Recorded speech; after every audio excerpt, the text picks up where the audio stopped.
Dios los bendiga mucho. Sean todos bienvenidos a este video en el cual trato temas fundamentales en la doctrina cristiana. Le he titulado Temas Bíblicos. Yo deseo que usted reciba edificación cristiana bíblica, sana doctrina. Y hoy, con el placer de servir a Dios y a usted, le planteo algo.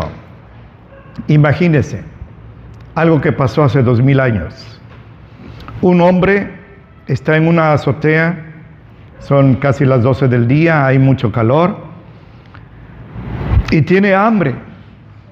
Y repentinamente tiene una visión gloriosa. Del cielo baja un lienzo atado de las 4 puntas. Y alcanza a ver que dentro de ese lienzo vienen animales de todos los tipos. Aves, reptiles, cuadrúpedos. Pero en ese sentido, alimentos limpios y alimentos inmundos. Aves, corderos, cerdos, lagartos, no sé. Y oye una voz que con toda autoridad le habla y le dice 3 órdenes. Pedro, levántate, mata y come.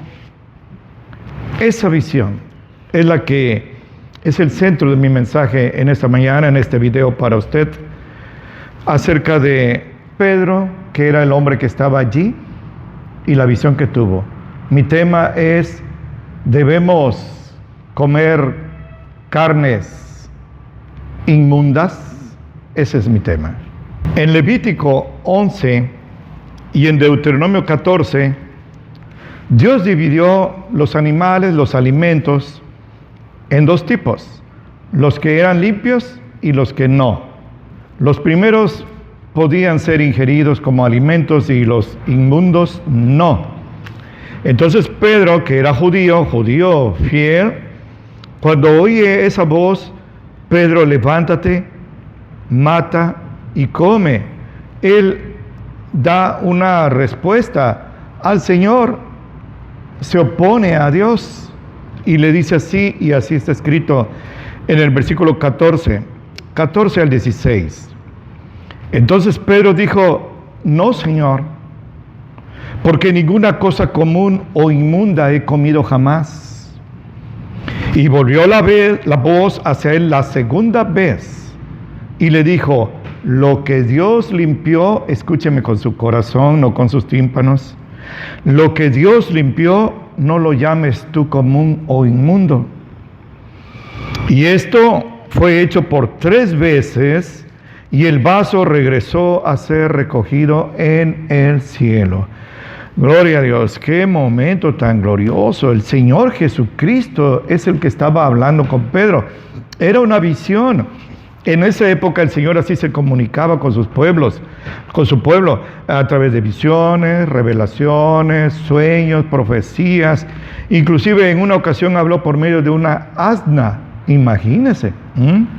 Entonces el hermano Pedro, el apóstol, tiene esta visión, hace una oposición: Señor, no me ordenes que yo coma de eso, ahí veo animales inmundos, porque nunca a mi boca ha entrado nada inmundo.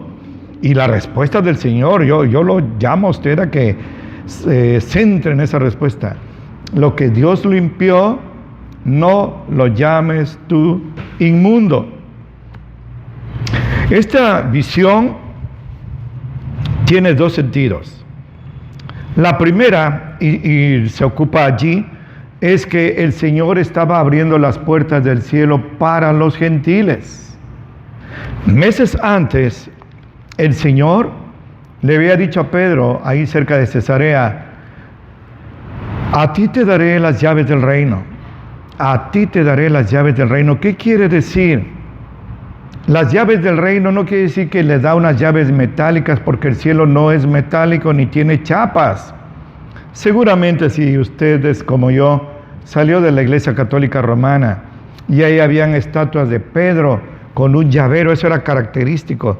Uno de niño preguntaba: mami, papi, ¿qué es eso? es que es San Pedro y él tiene las llaves de las puertas del cielo. Imagínense, ¿eh? Esto es mentira, mentira diabólica. Porque el que tiene las llaves para que alguien entre o para que alguien no entre es el Señor Jesucristo. En Apocalipsis 3, el Señor se dirige a la iglesia de Filadelfia y le dice: yo soy la estrella de David, yo soy el que abro y nadie cierra, y cierro y nadie abre. Entonces vamos a desechar de nuestra mente que Pedro es el llavero, el portero. No, el que decide es Jesucristo. ¿Y por qué decide? ¿Porque alguien le aceptó o porque alguien le rechazó? Entonces, quitando esa imagen de ese Pedro, pues pensemos, ¿a qué se refieren esas llaves? Y escúchenme con su corazón. Se refiere a la predicación del Evangelio. Dios le dio a Pedro el privilegio de predicar el día de Pentecostés, el día de que el Espíritu Santo vino a la iglesia en Hechos capítulo 2, a puro judío. Y se convirtieron 3,000 judíos ahí, fíjese, imagínense, gloria a Dios. Ahí usó las llaves simbólicas para abrir el reino de los cielos mediante la predicación del Evangelio a los judíos.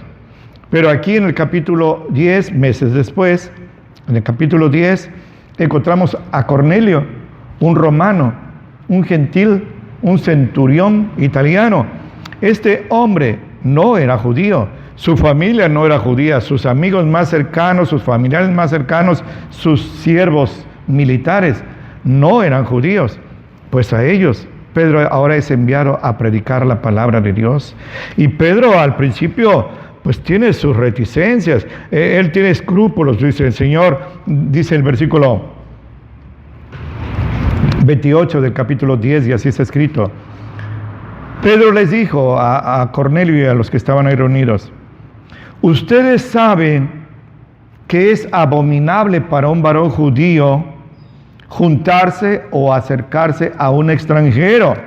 Les llamaban perros. Pero Dios me ha mostrado que a ningún hombre llame común o inmundo. ¿Cuándo se lo mostró? Esa vez que le dio la visión del lienzo, 2 días antes, 3 días antes. Por eso, llamaron, ¿tú me llamaste, Cornelio? He venido sin dudar. Así que pregunto, ¿para qué me has hecho venir? Esta es la situación que le estoy expresando. El primer sentido de ese lienzo con animales limpios e inmundos es la predicación a los gentiles. Aquí encontramos a Pedro en una situación especial porque Pedro, repito, ni comía animales inmundos y mucho menos iba a meter a la casa de un gentil y mucho menos de un romano, que eran los que estaban oprimiendo al pueblo judío. Eran unos impuestos, unos tributos asfixiantes. Pues ahí estaba él, porque antes que judío él era un cristiano ahora, y era un cristiano fiel al Señor. Y si el Señor le dijo, ve, él va. Y ahora estoy aquí, pero ¿para qué me llamaste? No sabe Pedro para qué lo llamó el Señor y lo envía allí. Déjenme decirle algo acerca de esto. Cuando Pedro llega a la casa de Cornelio, ahí en Cesarea, esa era la residencia del gobernador, en ese momento Poncio Pilato, y ahí estaba Cornelio custodiando a ese político importante de los romanos. Pero sucede algo que es el sueño dorado de todos los predicadores, siempre lo he dicho. Los predicadores auténticos del Señor, déjenme esa frase de usar, nos morimos por predicar el Evangelio, no solo desde los púlpitos, pero nos morimos, y ese es nuestro sueño dorado, porque cuando lleguemos a un lugar donde nos inviten, la gente ya esté reunida esperando, con expectación, no a la fuerza, no porque tienen interés, porque como en la época de Pablo allá en Atenas, la gente quería nada más oír algo nuevo, tenían picazón de oír. No. Le comparto, dice el versículo 24, y así está escrito. Al otro día entraron en Cesarea, ya están en la casa de Cornelio. Y Cornelio los estaba esperando, habiendo llamado a sus parientes y a sus amigos más cercanos. Esto es precioso. Repito, esto es el sueño dorado de los predicadores. Yo muchas veces He sido invitado a predicar y a veces llegaba a iglesias donde había muy pocos hermanos, ¿no? Ya ni se diga cuando soy invitado a predicar en casas. Me gusta mucho predicar en casas. Pero cuando el Señor nos permite la bendición de llegar y encontrar un buen grupo de personas deseosos de escuchar la palabra, no de criticar al predicador, sino de oír la palabra, es como un tanque de oxígeno, son vitaminas espirituales que nos da el Señor. Entonces ahora encontramos a Pedro allí. Pedro predica y es tan glorioso esto. Cornelio dice, mira, yo estaba ayunando y de repente se me apareció un ángel, Pedro, y me dijo que te mandara a llamar. Me dijo, ¿dónde estabas tú? En Jope. Me dijo que estabas en la casa de un Simón curtidor. No te conocía, hasta ahorita te conozco, pero no sé para qué el ángel me dijo, solo sé que yo obedecí. El Señor hablaba por medio de ángeles, esas son teofanías. ¿Y por qué Pedro estaba en Jope? Porque había una hermana consagrada, santa, llamada Dorcas, que se enfermó y se murió. Extra. Los cristianos nos enfermamos y nos morimos. Dorcas era cristiana, pues se enfermó y murió. Y llamaron a Pedro. Y Pedro sin dudar va y llega y la encuentra tendida, como decimos aquí en Veracruz. Y las mujeres, las viudas, le enseñaban las batas, las túnicas que hacía Dorcas. Era una mujer que era de gran bendición allí en Jope. Entonces Pedro se arrodilla, dice Lucas, y ora. Y Dorcas resucita. Aleluya. Dorcas estaba realmente muerta y resucitó.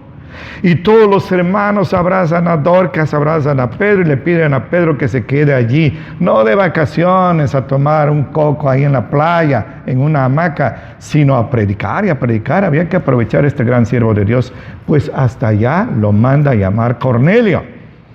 Ahora él está en la casa de Cornelio y está el grupo de personas esperándolo. Esto es precioso.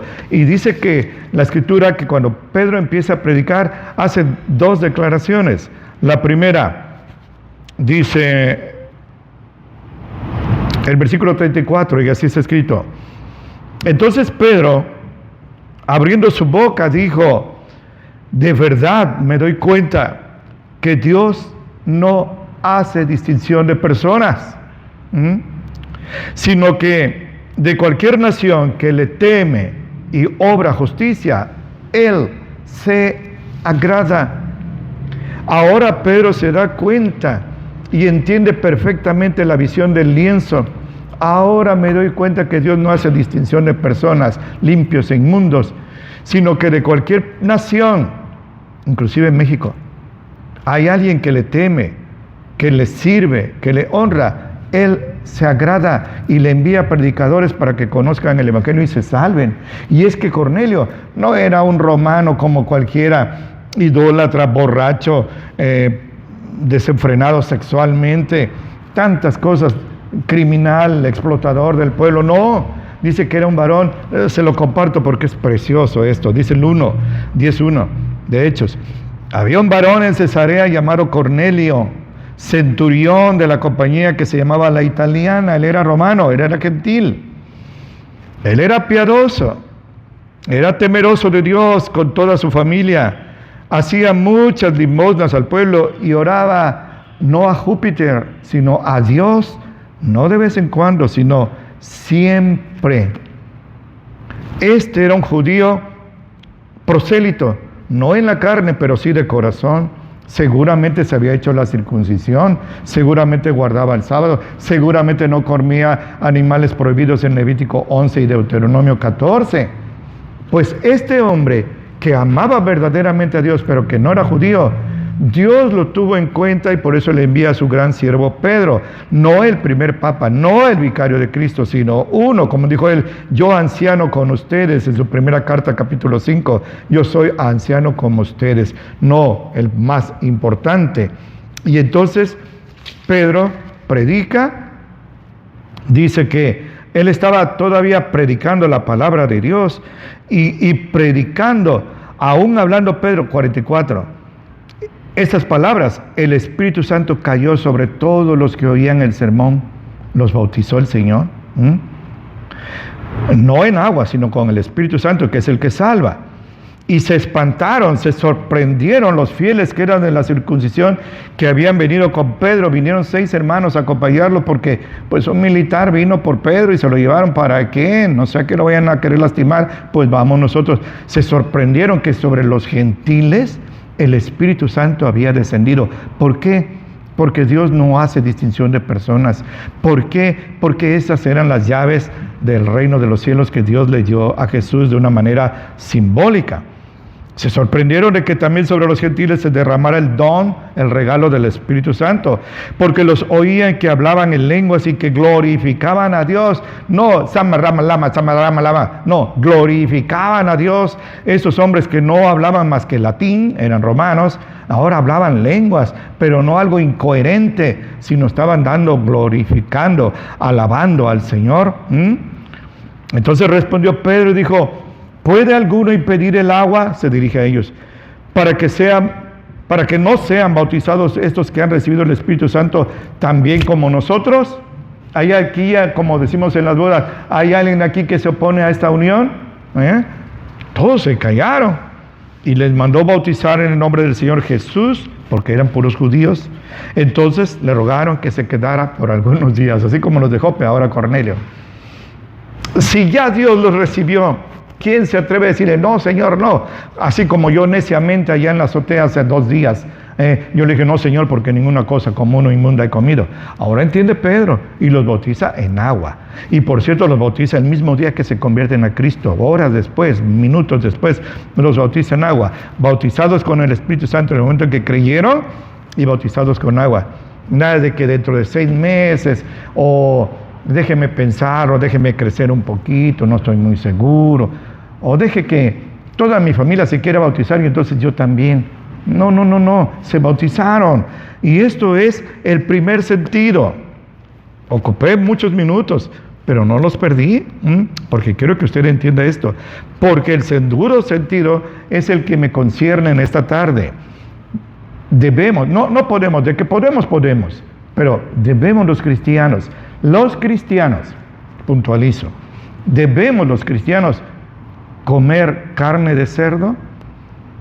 A nosotros nos gusta mucho el camarón.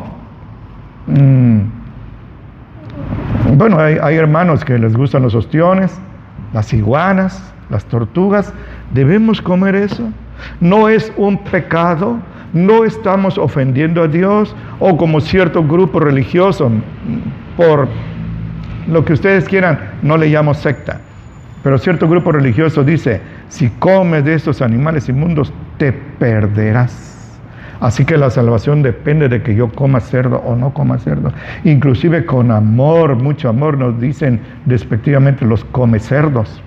Vea cuánto amor destilan. Me voy ahora a este centro. Debemos comer, estamos en libertad de comer carne de cerdo, carne de animales que antes en Levítico 11, en Deuteronomio 14, eran inmundos. Mire lo que dice el Señor. Pero cuando digo Pablo a Timoteo, estoy diciendo el Espíritu Santo. En la primera carta de Pablo a Timoteo, capítulo 4, así es escrito: pero el Espíritu, tiene E mayúscula, el Espíritu Santo, dice manifiestamente que en los últimos tiempos algunos apostatarán de la fe. Fíjese, apostatarán, renegarán del Señor. O sea que andaban con el Señor y ahora ya no. O sea que la salvación se pierde. Saque conclusiones, ese no es mi tema hoy, pero cuando quieran lo tomamos. Y escucharán a espíritus de error y a doctrinas de demonios. A Pablo no le tiembla la mano para escribir doctrinas de demonios, y así describe estas doctrinas como cuáles. Él va a citar 2, versículo 2, que con hipocresía hablarán mentira, teniendo cauterizada la conciencia. ¿Qué les parece? Cuando alguien se cauteriza por alguna lesión, alguna cortadura, alguna quemadura, ya no siente, tiene una costra allí. Pues hay gente que no, la palabra de Dios ya no la sienten, tienen una costra. Versículo 3, escuchen, 2 doctrinas de demonios. Prohibirán casarse y mandarán abstenerse de las viandas que Dios creó, para que con acción de gracias participen de ellas los fieles y los que han conocido la verdad. 2 doctrinas de demonios. ¿Sabe usted qué doctrina, qué religión, seguramente donde usted me escucha, prohíbe a sus ministros casarse, tanto hombres como mujeres? Sí, la ICR, la Iglesia Católica Romana. Ella prohíbe, pues Dios le llama doctrina de demonios. Pues Dios le llama en Gálatas 1:6-9, doctrina anatema, doctrina maldita, porque ese es otro evangelio, no es el evangelio que predicaron los apóstoles. Pedro era casado, los apóstoles eran casados, los pastores debían ser casados. Pero otra doctrina de demonios es la que prohíbe comer ciertas viandas que Dios creó, para que con acción de gracias participemos de ellos todos los que hemos conocido la verdad. Yo he conocido la verdad, Jesucristo es la verdad y Él me ha hecho libre. Ahora sé que con base en estos versículos, todo lo que Dios creó es bueno y nada hay que desechar. Continúo, porque todo lo que Dios creó es bueno y nada hay que desechar, si se toma con acción de gracias. Siempre, siempre ore por sus alimentos. En su casita, solito con su familia, o en un restaurante, en una fiesta, dé gracias a Dios, porque esa es una manera no solo de corresponder al Señor su bondad dándonos pan, sino de testificar que usted es cristiano y que no se avergüenza del Evangelio. 5. ¿Por qué? Por la palabra de Dios y por la oración, ese alimento es santificado. Aquella barrera ceremonial que había en Levítico 11 quedó derribada con la muerte de Jesús. Por nuestra oración y por la palabra de Dios es santificado. ¿Qué le parece? La oración. No olvide orar siempre por sus alimentos. Pero la palabra de Dios, ¿cuál palabra de Dios santificó los alimentos? Mire lo que dijo Jesús en Marcos 7. Lo estaban señalando a él, criticando a los fariseos de que no se lavaban las manos muchas veces para comer. Sí se lavaban las manos, pero el ritual judío, que no era palabra de Dios, era un mandamiento de hombres y ellos lo enseñaban como palabra de Dios, era que se lavaran muchas veces. Jesús no lo hizo, ni sus apóstoles, y los critican. Y él dijo así, 14, llamando a toda la multitud, Jesús les dijo, escúchenme todos y entiendan. Nada hay fuera del hombre que entre en él que le pueda contaminar, sino lo que sale de él. Eso es lo que contamina al hombre. Si alguno tiene oídos para oír, oiga, entienda. Hermano, hermana, entienda. Y apartado de la multitud, y habiendo entrado en casa, le preguntaron sus discípulos sobre la parábola.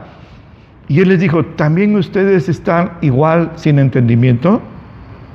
No entiende que todo lo de fuera que entra en el hombre no lo puede contaminar, porque no entra en su corazón, se va al estómago, y de ahí es echado a la letrina, a la secreta, dice aquí.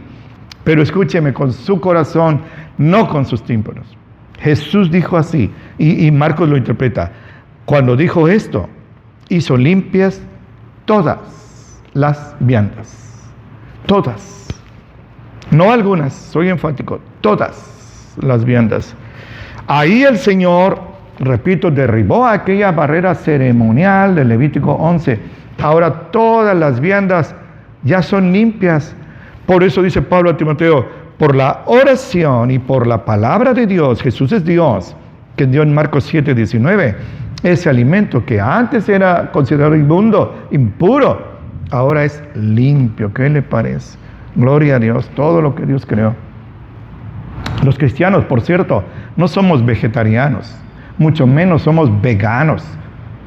Nuestro maestro es nuestro ejemplo, y él comía cordero, comía aves, comía, no sé, los animales limpios que María le daba. Eso comía ganado, vaca, res, eso comía él. Él no era vegetariano. La noche que el Señor entrega su vida por nosotros, es traicionado por Judas. En la Pascua él toma cordero. Entonces vea usted, no estamos siguiendo a Gandhi ni a nadie de eso. Que fueron vegetarianos, ¿qué me importa? Qué bueno que fueron vegetarianos. Pero nosotros los cristianos comemos vegetales y carne, omnívoros. Nuestra dieta es omnívora. Fíjese que cuando yo acepté el pastorado, Yo no estudié en un seminario. Así se nos dice, laicos. Yo tenía dudas cuando empecé. Yo decía, Señor, ¿y si le enseño a los hermanos esto que yo estoy entendiendo ahorita? Señor, no te voy a ofender, no los voy a descaminar y hacer que coman algo creyendo que está bien y está mal. Pero no como si así fuera, no, así fue. Dios dejó escrito este versículo que disipó mi temor. Versículo 6, 1 Timoteo 4. Así está escrito. Si esto propones a los hermanos, le dice Pablo a Timoteo, serás buen ministro de Jesucristo, criado en las palabras de la fe y de la buena doctrina, sana doctrina, la cual has alcanzado. Aleluya. ¿Viera usted? Sentí como si un peso se me quitara de encima.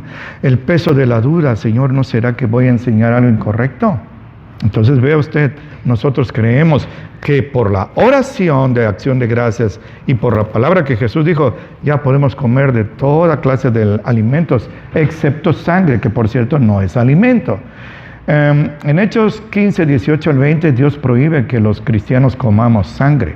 Entonces eso es lo único que nos prohíbe, que por cierto, repito, no es alimento. Pero le llamo la atención sobre algo. No sé perder tiempo, pero le digo algo.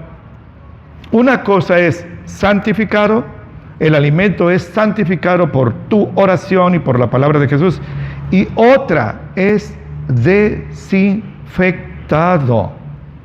Santificado, ponga signo de igual y una raya. No es lo mismo que desinfectado.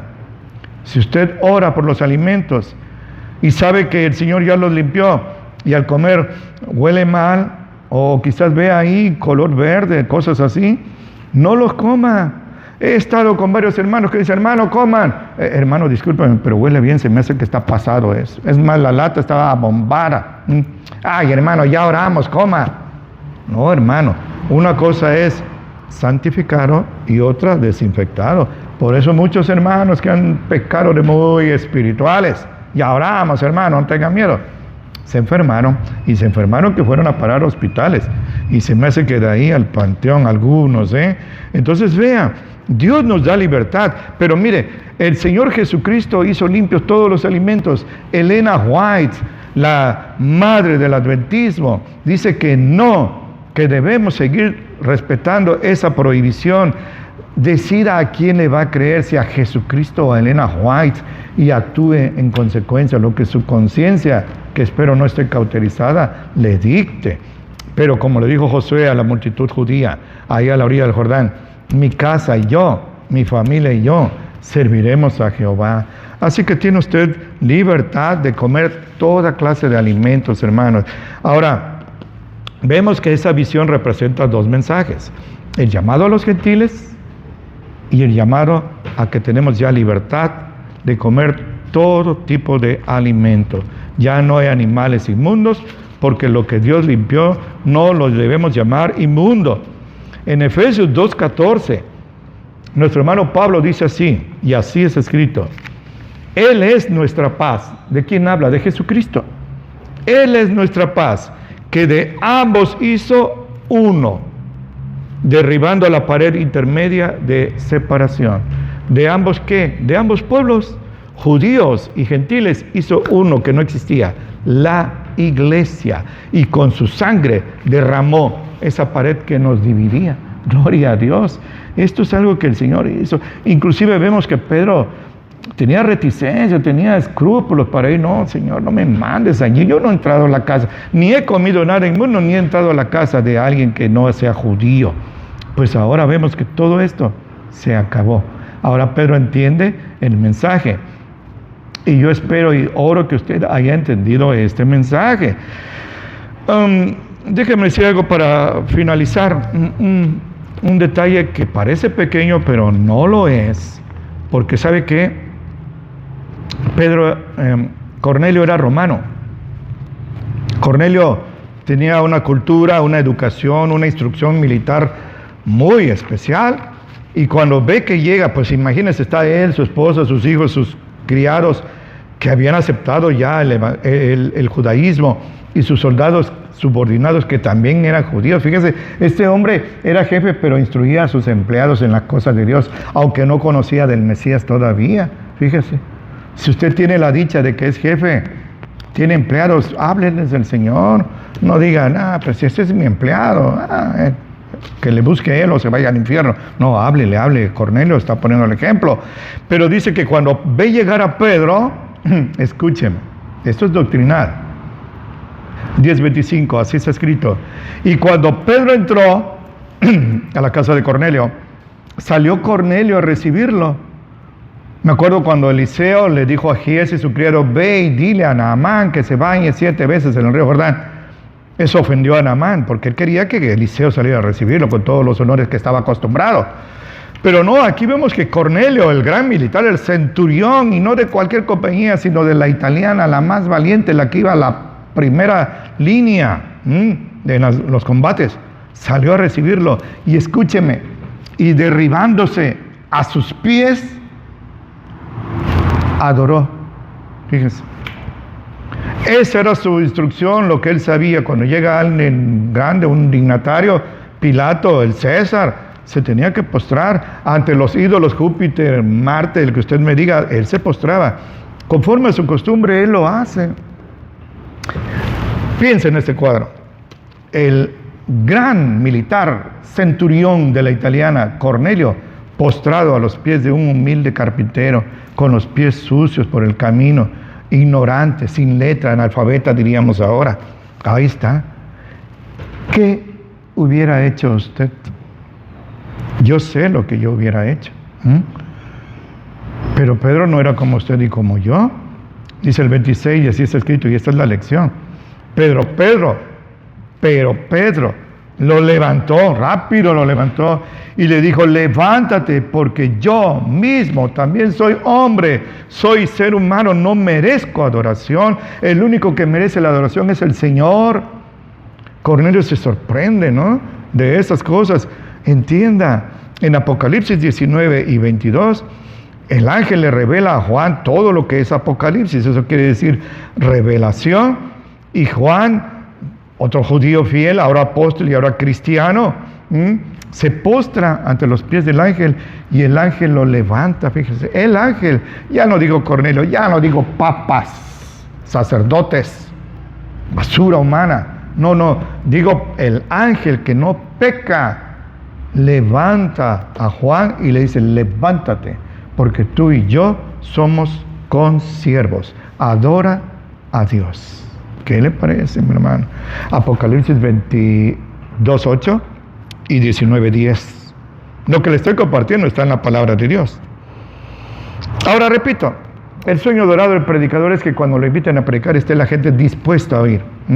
Nada de que pretexto, estaba yo muy ocupado, estaba cansado, todo el día trabajé, me duele la cabeza, vino mi familia, mi suegra, fíjese, vino mi familia. No, estoy muy lejos, nada de eso. No, esta gente estaba allí. Además era Cornelio el que dijo, aquí los quiero tener. Pero no era por sumisión a un superior militar, era porque ellos tenían deseo de oír la palabra de Dios. Déjeme leerle al concluir. Es un pasaje extenso. No sé, parece que le estoy pidiendo disculpas a usted, pero no. ¿Cuántos hermanos quisieran haber tenido una página? Estaban presos, o en lugares comunistas, o ahorita en muchos lugares, lamentablemente, no les permiten tener Biblias, y ahí tienen pedacitos, y no crea que así como nosotros, sino a mano, con lágrimas, regada. Entonces vamos a aprovechar, y además la fe viene por oír la palabra de Dios. Romanos 10:17. Efesios 11, así está escrito. Efesios 2:11. Por tanto, acuérdense que en otro tiempo ustedes los gentiles, le habla Pablo a los efesios, en la carne, que eran llamados incircuncisión, por la que se llama circuncisión, o sea, por los judíos, hecha con mano en la carne, el prepucio, la circuncisión, pero Dios hizo una circuncisión en nuestro corazón. Circunciden el prepucio de su corazón, todo el pecado, córtenlo, y eso lo hace el Espíritu Santo. En aquel tiempo estaban sin Cristo, alejados de la República de Israel, extranjeros a los pactos de la promesa. Escúcheme cómo estaba usted y yo, sin esperanza y sin Dios en el mundo. Ahí con mi virgencita yo sabía que me iba a ir al cielo, sin esperanza y sin Dios en el mundo. Y esto es un diluvio, pero se abre un arco iris precioso de misericordia. Versículo 13. Mas ahora, en Cristo Jesús, ustedes que en otro tiempo estaban lejos, los gentiles, han sido hechos cercanos por la sangre de Cristo. Aleluya. Por la sangre de Cristo. No por ritos como dejar de comer carnes y hacerse la circuncisión y guardar el sábado, sino por la sangre de Jesucristo. Porque Él es nuestra paz, bendito sea. Que de ambos hizo uno, derribando la pared intermedia de separación, judíos y gentiles, surge la iglesia. Dirimiendo o pagando en su carne las enemistades, la ley de mandamientos en orden a ritos, no comas esos animales, hágase la circuncisión, para edificar en él mismo los dos en un nuevo hombre, haciendo la paz y reconciliar por la cruz con Dios a ambos en un mismo cuerpo, la iglesia. Jesucristo no tiene dos iglesias, ni una y media, ni muchas, una sola. Matando en ella, en la cruz, las enemistades. Y vino y anunció la paz de Dios. Gloria a Dios en las alturas y a los hombres paz y buena voluntad. Anunció la paz a ustedes que estaban lejos y a los que estábamos cerca. Que por Él, por Jesucristo, los unos y los otros, tenemos entrada por un mismo espíritu al Padre. Así que ya no somos extranjeros, ni advenedizos, déjenme usar una palabra veracruzana, ni arrimados, hermano. Ahora somos hijos, fíjese. Ni advenedizos, sino juntamente ciudadanos de los santos y domésticos de Dios. Ciudadanos con los santos y domésticos de Dios. Edificados sobre el fundamento de los apóstoles. La auténtica iglesia cristiana es apostólica. No como el movimiento religioso que dice que hay que bautizar solo en el nombre de Jesús. No. No somos unitarios, somos trinitarios, en el nombre del Padre, del Hijo y del Espíritu Santo. Mateo 28:20. Pero estamos edificados sobre la doctrina de los apóstoles y los profetas.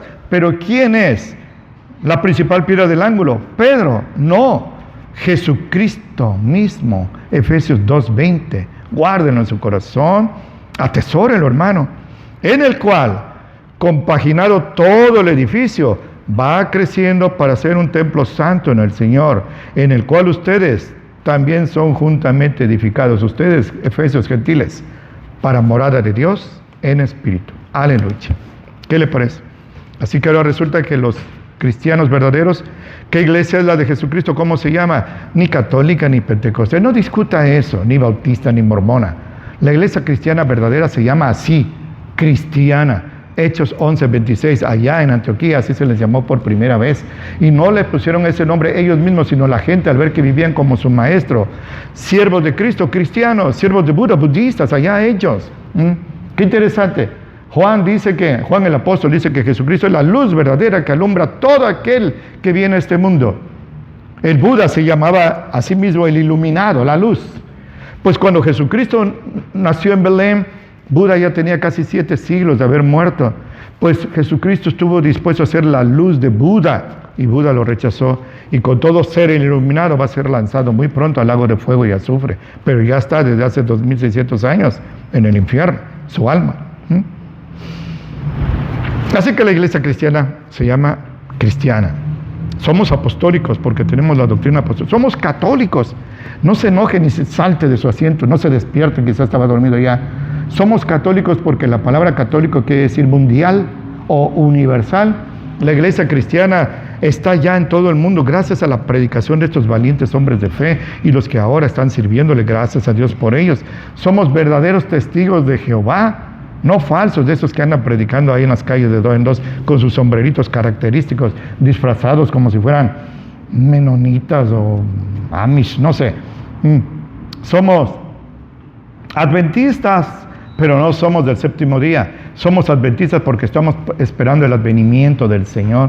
Somos santos de Jesucristo de los últimos días porque creemos que estos son los últimos días, pero no somos mormones. ¿Qué le parece? Pues esta iglesia es la que está formada por judíos y gentiles que aceptamos a Cristo. Un solo y nuevo pueblo. Eso fue lo que el Señor le quiso dar a entender a Pedro allá en Jope, con ese lienzo. Le digo algo y ya termino. Hermano, coma usted de lo que quiera. Si le gusta eso, cómalo. Si no le gusta la iguana, si no le gusta el armadillo, pues no lo coma. Pero no por prohibición bíblica, ya tiene usted libertad. Mire, mañana quién sabe qué vamos a comer. Así que vale más que nos vayamos acostumbrados a comer alimentos que ahorita no nos gustan, porque somos medios chocantes. Pero no porque esté prohibido bíblicamente. Tenemos libertad. La libertad gloriosa que Jesucristo nos dio, muriendo en la cruz y pagando así todo lo que había que pagar en cuanto a estos ritos mosaicos y sobre todo en cuanto a nuestros pecados. Con su sangre nos lavó. Y concluyo, hermanos, este pasaje que le voy a concluir es glorioso, es glorioso. Desde la primera vez que lo leí, se quedó en mi corazón. Así está escrito en Romanos 9, 25 y 26. Y esto se refiere a usted. En Oseas está escrito: llamaré al que no era mi pueblo, los gentiles, pueblo mío. A la que no era amada, los gentiles, la llamaré amada. Y será que en el lugar donde les fue dicho, ustedes no son pueblo mío, ahí serán llamados hijos del Dios viviente. Gracias a la sangre que Jesucristo derramó, los que no éramos amados, los que no éramos pueblo del Señor, decía Pedro en su primera carta, capítulo 2, aquellos que no habían alcanzado misericordia, ahora han alcanzado misericordia, usted y yo, ya no judíos, ya no gentiles, sino cristianos, lavados con la sangre de nuestro Señor Jesucristo. Así que coma lo que usted pueda comer excepto sangre. Buen provecho, hermanos. Yo deseo que esto se haya anidado en su corazón. Mirándolo a los ojos, le estrecho fuertemente la mano, le doy un abrazo fracturante y le deseo que Dios atalaya entre usted y yo, ahora que nos vamos a separar. Y como siempre le suplico que lo bendiga mucho en Cristo Jesús.